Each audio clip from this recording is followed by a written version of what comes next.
আজকে তোমাদেরকে দেখাবো বাসায় বসে ঘরোয়া পদ্ধতিতে মাখন বানানো আর কি। রুটিতে দিয়া লাগাইয়া খায়, তারপর রুটির ভিতরে যে মাখনগুলো থাকে ওইটা আর কি একদম অরিজিনালভাবে, একদম কোনো ভেজাল ছাড়া আমরা নিজেরাই তৈরি করব আজকে মাখন।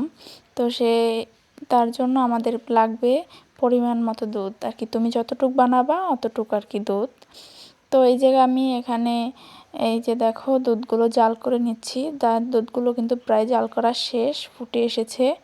তো আর কি বলকাইতে আছে দুধগুলো কিন্তু ভালোভাবে। এ পর্যায়ে আমি এখানে ভিনেগার দিয়ে দেব।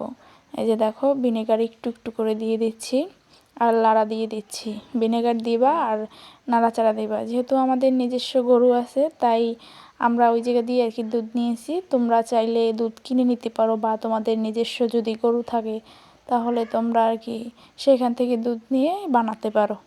তো এই যে দেখো আমি এক এক করে অল্প অল্প করে আর কি ভিনেগার দিয়ে তারপর নাড়াচাড়া করছি আর দুধটাকে ছড়া দিচ্ছি, যাতে দুধটা একটু ছড়া হয় আর কি, ছড়া বাঁধে আর কি। দুধটাকে এরকম আস্তে আস্তে করে ছড়া ফেলাইতে আসি।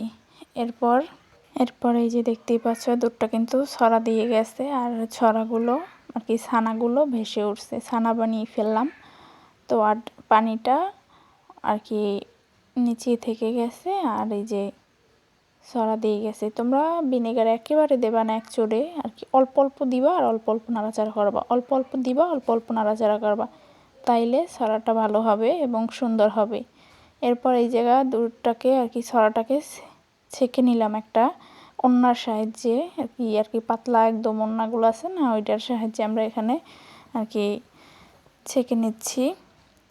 এরপর এটাকে ভালোভাবে পানি দিয়ে ধুয়ে এরপর এটাকে এরকম মুড়িয়ে কিছুক্ষণ রেখে দিতে হবে, জানি পানিটা ঝরে যায়। কোনো প্রকার পানি রাখা যাবে না, পানি রাখলে তো সেটা হবে না। এর জন্য আর কি ভালো করে এটাকে আর কি পানিটা নিগড়িয়ে তারপরেই করতে হবে। এই যে দেখো কত সুন্দর ছানা হয়ে গেছে, তাই না? দেখে খুবই সুন্দর লাগতেছে দেখো। তো এটাকে আর কি এখন আমরা একটু জুড়াইয়ে নিয়েছি। এরপরে এই যে দেখো এখন ব্লেন্ডারে আর কি অনেকক্ষণ রেখে দিয়েছিলাম যাতে পানিটা ঝরে যায়। এরপরে এই যে ব্লেন্ডারে দিয়ে দিলাম। তো আমাদের কাছে আর কি আমরা দুধ রাখতে আমাদের মনে নেই, এর জন্য আমরা দুধ রাখতে পারিনি। নাইলে যখনকার ব্লেন্ডে দিয়ে যখনকার করবেন তখনকার আর কি তোমরা যদি একটু দুধ দিয়ে দাও, একটু দুধ রেখে দিবা, তাইলে ভালো হয়। কিন্তু আমরা দুধটা রাখতে ভুলে গেছিলাম, এর জন্য হালকা একটু পানি দিছিলাম। তো তাতেও হয়েছে। এরপর আমরা চিনি দিয়েছি আর কি। এই যে দেখো প্রায় কিন্তু মাখো মাখো হয়ে আসছে ব্লেন্ডারের সাহায্যে। তো তোমরা দুধ রাখবা তাইলে বেশি ভালো হবে, কারণ দুধ দিয়ে ওইটা দিলে বেশি ভালো হয়। তো আমরা যেহেতু দুধ রাখিনি তাই আর কিছু করার নেই, আনলে ব্লেন্ডার হতে চায় না আর কি মিহিন। আর এই যে দেখো প্রায় আমাদেরটা শেষ। আর এই যে দেখো কত সুন্দর মাখন হয়েছে, একদম মাখনের মতো। এটাকে ফ্রিজে রেখে তোমরা অনেক দিন ইউজ করতে পারবা। তো আজকের ভিডিওটা এই পর্যন্তই। ভালো লাগলে লাইক কমেন্ট শেয়ার করতে ভুলবা না। আল্লাহ হাফেজ।